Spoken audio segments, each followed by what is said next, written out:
चाणक्य से लेकर के आर्यभट्ट और श्रीनिवास रामानुजन तक भारत ने इस दुनिया को अपनी अपनी फील्ड में बहुत सारे जेम्स दिए हैं, जिन्होंने अपनी डिस्कवरी और अपने टैलेंट से दुनिया भर को हैरान करके रख दिया था। लेकिन किसी इंसान ने बहुत अच्छी बात कही है कि इंडिया का ब्रिलियंट माइंड आपको इंडिया के बाहर ही मिलेगा। आज की ये कहानी भी एक ऐसे ही इंसान की है जिसने अपने रिसर्च और अपने एनालिसिस के बेस पर अमेरिकियों को भी हरा दिया था, लेकिन अफसोस वो इंसान एक मामूली सी बीमारी और गरीबी से हार गया। ये बात तब की है जब भारत के बड़े बड़े लोग अमेरिकी पासपोर्ट पाने के लिए लाइनों में लगा करते थे। तब वो इंसान अमेरिका की एक टॉप यूनिवर्सिटी से अपनी पीएचडी कंप्लीट करके आ रहा था।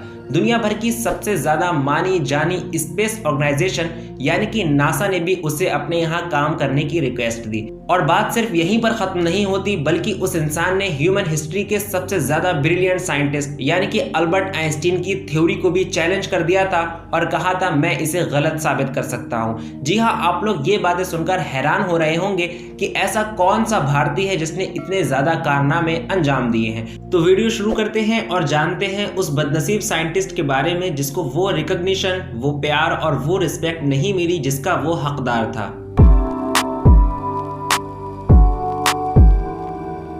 तो दोस्तों, हम बात कर रहे हैं वशिष्ठ नारायण सिंह की, जो बिहार के शहर भोजपुर में सन 1942 में पैदा हुए थे। इसी साल भारत में क्विट इंडिया मूवमेंट भी चला था।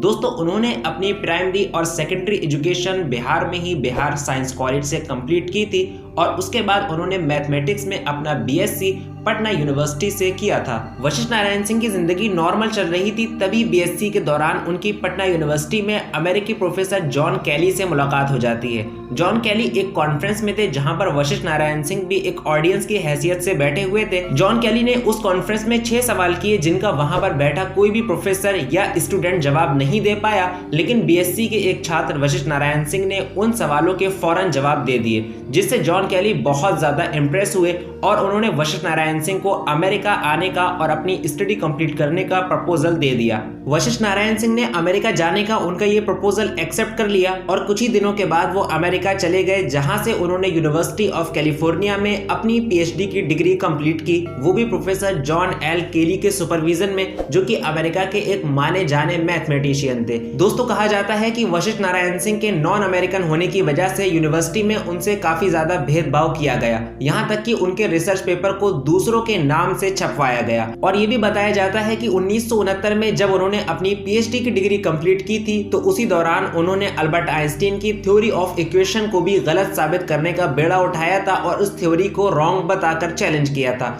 और फिर वो वॉशिंगटन यूनिवर्सिटी में असिस्टेंट प्रोफेसर भी बन गए और साथ ही साथ उन्होंने स्पेस ऑर्गेनाइजेशन नासा भी ज्वाइन कर ली थी। 1969 में जब अपोलो मिशन लॉन्च किया गया, जिसमें इंसान ने पहली बार चांद पर कदम रखा, तो वशिष्ठ नारायण सिंह का भी उस मिशन में हाथ था। उनके बारे में ये बात भी मशहूर है, जब अपोलो मिशन चल रहा था और नीचे कंट्रोल रूम में लगभग 32 कंप्यूटर इस मिशन को ऑपरेट करने के लिए एक साथ काम कर रहे थे, तो अचानक किसी टेक्निकल प्रॉब्लम की वजह से सारे के सारे कंप्यूटर बंद हो गए थे और लोगों को कैलकुलेशन में दिक्कत आने लगी। तो वशिष्ठ नारायण सिंह ने सिर्फ पेपर और पेंसिल की मदद से सारे कैलकुलेशन कर दिए और जब कंप्यूटर दोबारा स्टार्ट हुए तो वशिष्ठ नारायण सिंह के कैलकुलेशन और कंप्यूटर के कैलकुलेशन बिल्कुल सेम थे। फिर 3 साल के बाद यानी कि 1972 में वो अमेरिका छोड़कर भारत आ गए। उसके बाद आईआईटी फिर इंडियन स्टैटिकल इंस्टीट्यूट में पढ़ाने लगे। फिर उन्हें कुछ दिनों के बाद स्किज़ोफ्रेनिया नाम की एक बीमारी हो गई, जिसमें इंसान की याददाश्त कमजोर पड़ जाती है। कुछ दिनों उनका इलाज चला, फिर अचानक से वो गायब हो गए और किसी को नहीं पता कि वो कहाँ गए। 4 साल के बाद वो अपने गांव के पास एक जगह पर मिले, जहां पर वो बहुत ही बदतर हालत में बिल्कुल गरीबी के दौर में जिंदगी गुजार रहे थे और उनके घर वाले उनको वापस घर पर ले आए, जहां पर उनका हल्का फुल्का इलाज चलने लगा। ना ही गवर्नमेंट ने और ना ही किसी बड़ी अथॉरिटी ने उनकी इस हालत का नोटिस लिया और उनको कोई मदद पहुंचाई। हालत यहां तक बदतर हो गए कि भारत का ये ब्रिलियंट जेम बिल्कुल गरीबी में जिंदगी गुजार रहा था, यहाँ तक कि 14 नवंबर सन 2019 को वो इस दुनिया को अलविदा कह गए और लीजेंड वशिष्ठ नारायण सिंह का देहांत हो गया। यही नहीं बल्कि उनके देहांत के 2 घंटे बाद तक इस लीजेंड मैथमेटिशियन की बॉडी को एम्बुलेंस एम्बुलेंस भी नसीब नहीं हुई। उनके घर वाले लगातार प्रशासन से कांटेक्ट कर एक एम्बुलेंस की गुहार लगाते रहे, लेकिन एम्बुलेंस उनको नहीं मिली।